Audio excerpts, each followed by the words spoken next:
hybrid, turn-based tactical strategy, giant mechs, team management, mech and pilot customization, awesome ground combat. This is Phantom Brigade. Welcome to another episode of Will It 20 Minute. I'm your host, Nick, and we're taking a look into Phantom Brigade today. I wanted to place this review at a good point in my playthrough so that I wasn't just showcasing a game that was new and felt good, but rather a game that has a decent playthrough on it and some miles, so that I could really feel what the burnout rate is. Because, let's face it, regardless of how much we do love games, I believe that all games have a burnout point where you just don't want to play them anymore. It's not fun playing them. Not saying that you can't take a break and come back to them and enjoy them, but all games have a point in time where playing them is more of a chore than it is exciting. Well, we've been hitting this game hard, and after 40 hours, I think I'm at about 46 or 48 hours worth of playtime, I feel like I'm in a good place to detail why we're playing it and does it fit the 20-minute gamer format. So if you like what you see, please consider subscribing, drop a like and a comment. I'd love to hear what you've been enjoying about Phantom Brigade or what you really hate about Phantom Brigade. You know, hey, listen, I played it for 2 hours, can't stand the game, piece of shit. I would love to hear from you, but let's dig in. So what is it? Well, we've touched base on this a few times, but just to clarify for any new viewers or anyone who hasn't really heard too much about it, Phantom Brigade's story kicks off in a state of rebellion, similar to XCOM 2.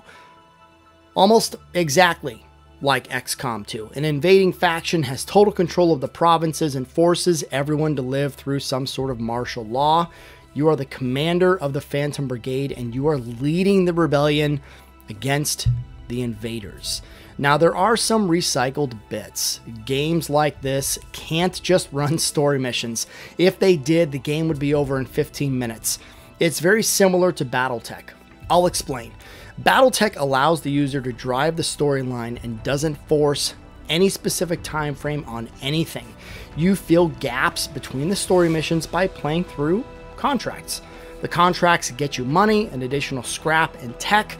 When your gear score is high enough, your mech is at a comfortable level, you move on with those story missions. Quite honestly, you could not plow through 4 or 5 story missions with your Blackjack, your Shadowhawk, your Spider, and your Vindicator. You would die really, really quickly in BattleTech. It just doesn't happen.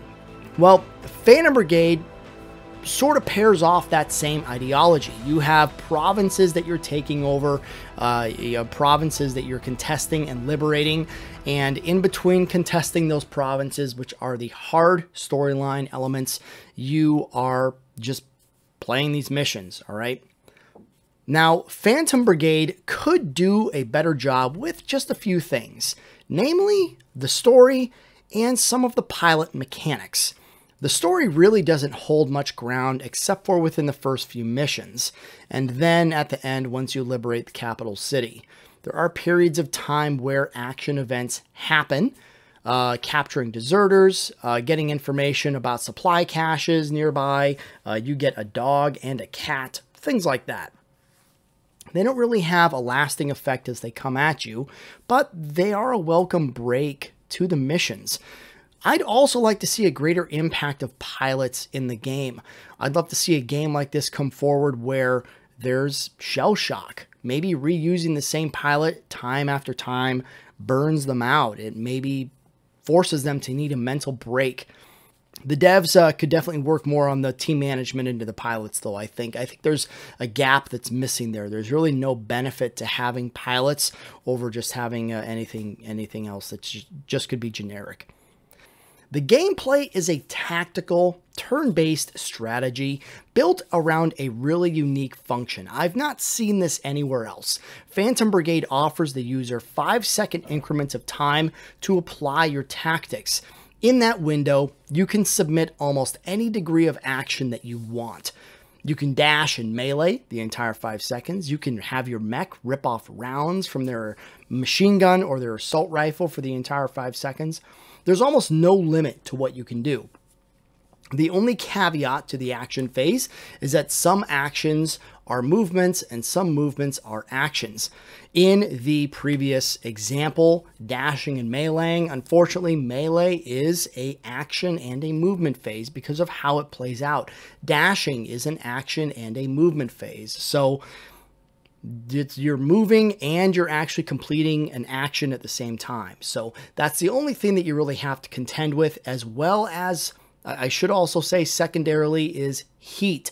Similar to games like Battletech, yes, if you rip off too many rounds in a row, your mech is going to start overheating, which is going to start damaging your mech. So you do need to be careful of that. Once the planning is complete, you hit execute and the actions play out in real time for you and for the invaders. Once the 5-second playthrough has elapsed, you have the option to replay tactics that you just played. This is actually pretty fun. I really like this. It lets you just replay an absolutely awesome run, but it also lets you really scrutinize the effect your tactics had on the enemy units. It holds much more value than you'd think. Mech building and armament is also just an absolute treasure. There are dozens of ways to structure a mech in Phantom Brigade. Dare I say, in many ways, much more effectively than in Battletech. Now, hear me out. I do love how in-depth Battletech gets. But the ability to give a light mech a sword and shield, drop the shield forward, absorb a ton of hits to get in close, and then use the sword or axe to rip apart the hostile mechs in close quarters battles and survive is much more realistic and holds more value than throwing a fire starter at an Atlas in Battletech. That fire starter doesn't have a chance in hell. I find the combat to be just a little bit more liberating in regards to how I choose to play.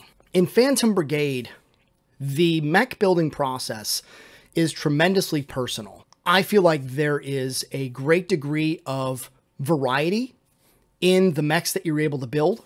There's a great degree of variety in Battletech as well. Don't get me wrong.